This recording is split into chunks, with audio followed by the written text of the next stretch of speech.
Hello दोस्तों, आप सबका स्वागत है हमारे ऑल एजुकेशनल जीएस चैनल में। आज का टॉपिक भारत का विभाजन या भारत और पाकिस्तान का बंटवारा। आइए अब शुरू करते हैं।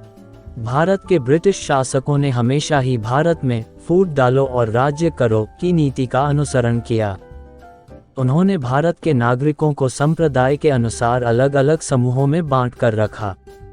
उनकी कुछ नीतियां हिंदुओं के प्रति भेदभाव करती थीं तो कुछ मुसलमानों के प्रति। 20वीं सदी आते आते मुसलमान हिंदुओं के बहुमत से डरने लगे और हिंदुओं को लगने लगा कि ब्रिटिश सरकार और भारतीय नेता मुसलमानों को विशेषाधिकार देने और हिंदुओं के प्रति भेदभाव करने में लगे हैं। इसलिए भारत में जब आज़ादी की भावना उभरने लगी तो आज़ादी की लड़ाई को नियंत्रित करने में दोनों संप्रदायों के नेताओं में होड़ रहने लगी। सन 1906 में ढाका में बहुत से मुसलमान नेताओं ने मिलकर मुस्लिम लीग की स्थापना की।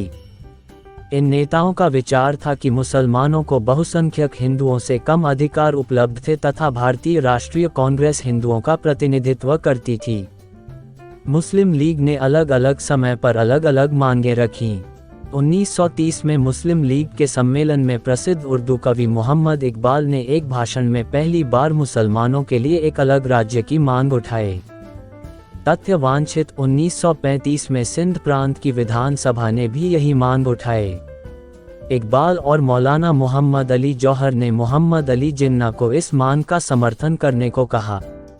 तथ्य वांछित इस समय तक जिन्ना हिंदू मुस्लिम एकता के पक्ष में लगते थे, लेकिन धीरे धीरे उन्होंने आरोप लगाना शुरू कर दिया कि कांग्रेसी नेता मुसलमानों के हितों पर ध्यान नहीं दे रहे।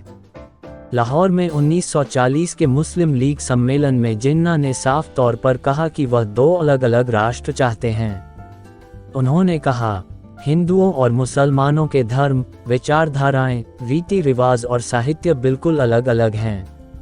एक राष्ट्र बहुमत में और दूसरा अल्पमत में, ऐसे दो राष्ट्रों को साथ बांध कर रखने से असंतोष बढ़कर रहेगा और अंत में ऐसे राज्य की बनावट का विनाश होकर रहेगा।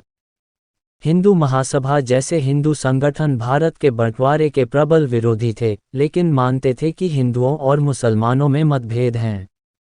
1937 में इलाहाबाद में हिंदू महासभा के सम्मेलन में एक भाषण में विनायक दामोदर सावरकर ने कहा था, आज के दिन भारत एक राष्ट्र नहीं है, यहाँ पर दो राष्ट्र हैं, हिंदू और मुसलमान। कांग्रेस के अधिकतर नेता पंथ निरपेक्ष थे और संप्रदाय के आधार पर भारत का विभाजन करने के विरुद्ध थे। महात्मा गांधी का विश्वास था कि हिंदू और मुसलमान साथ रह सकते हैं और उन्हें साथ रहना चाहिए। उन्होंने विभाजन का घोर विरोध किया। उन्होंने कहा, मेरी पूरी आत्मा इस विचार के विरुद्ध विद्रोह करती है कि हिंदू और मुसलमान दो विरोधी मत और संस्कृतियां हैं। ऐसे सिद्धांत का अनुमोदन करना मेरे लिए ईश्वर को नकारने के समान है। तथ्य वांछित बहुत सालों तक गांधी और उनके अनुयायियों ने कोशिश की कि मुसलमान कांग्रेस को छोड़कर न जाएं और इस प्रक्रिया में हिंदू और मुसलमान गरम दलों के नेता उनसे बहुत चिढ़ गए। अंग्रेजों ने योजनाबद्ध रूप से हिंदू और मुसलमान दोनों संप्रदायों के प्रति शक को बढ़ावा दिया। मुस्लिम लीग ने अगस्त 1946 में सिद्दी कार्यवाही दिवस मनाया और कलकत्ता में भीषण दंगे किए जिसमें करीब 5000 लोग मारे गए और बहुत से घायल हुए। ऐसे माहौल में सभी नेताओं पर दबाव पड़ने लगा कि वे विभाजन को स्वीकार करें ताकि देश पूरी तरह युद्ध की स्थिति में न आ जाए। विभाजन की प्रक्रिया। भारत के विभाजन के ढांचे को 3 जून प्लान या माउंटबेटन योजना का नाम दिया गया। भारत और पाकिस्तान के बीच की सीमारेखा लंदन के वकील सर सिरिल रेडक्लिफ ने तय की। हिंदू बहुमत वाले इलाके भारत में और मुस्लिम बहुमत वाले इलाके पाकिस्तान में शामिल किए गए। 18 जुलाई 1947 को ब्रिटिश संसद ने भारतीय स्वतंत्रता अधिनियम पारित किया जिसमें विभाजन की प्रक्रिया को अंतिम रूप दिया गया। इस समय ब्रिटिश भारत में बहुत से राज्य थे जिनके राजाओं के साथ ब्रिटिश सरकार ने तरह तरह के समझौते कर रखे थे। इन 565 राज्यों को आज़ादी दी गई कि वे चुनें कि वे भारत या पाकिस्तान किस में शामिल होना चाहेंगे। अधिकतर राज्यों ने बहुमत धर्म के आधार पर देश चुना।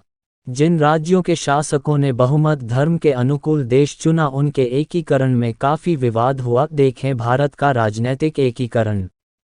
विभाजन के बाद पाकिस्तान को संयुक्त राष्ट्र में नए सदस्य के रूप में शामिल किया गया और भारत ने ब्रिटिश भारत की कुर्सी संभाली। अगर वीडियो अच्छी लगी होगी तो चैनल को subscribe, like, comment and share करें। Thank you for watching.